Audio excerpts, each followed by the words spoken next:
Right. As we continue our study of limits, we are going to use some special limits to simplify the problem. These limits are given here and they should be memorized. Later in the year, we will prove where these limits have come from, but beginning with the limit as x approaches 0 of sine x over x is equal to 1. The limit as x approaches 0 of 1 minus cosine x over x is equal to 0. And the limit as x approaches infinity of 1 plus 1 over x to the x is equal to e. So, looking at this example, we have the limit as x approaches 0 of 2 times sine x over 5x. And so this can be rewritten using our properties of limits as the limit as x approaches 0 of 2/5 times sine x over x.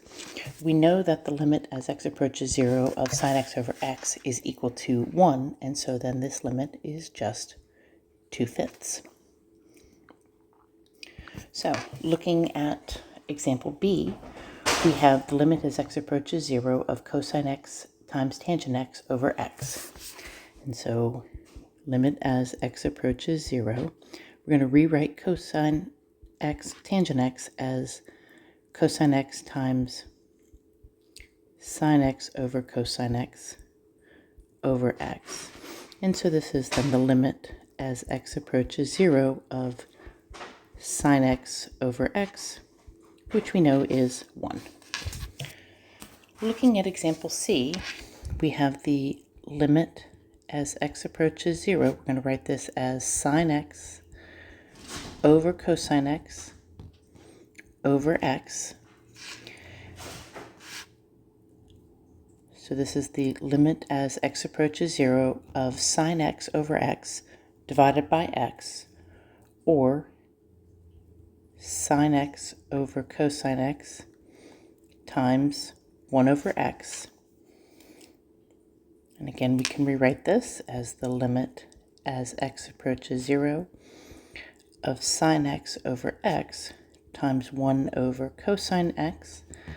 So we know that the limit as x approaches 0 of sine x over x is 1. We know then the limit as x approaches 0 of 1 over cosine x is also 1. And so that answer is 1.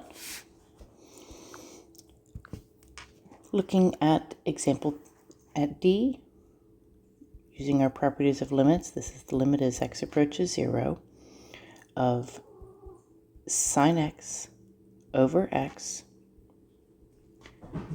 times 1 minus cosine x over x times 1/2. We know that the limit as x approaches 0 of sine x over x is 1. We know that the limit as x approaches 1 minus cosine x is 0. And then this is simply 1/2. These three multiplied together give us 0.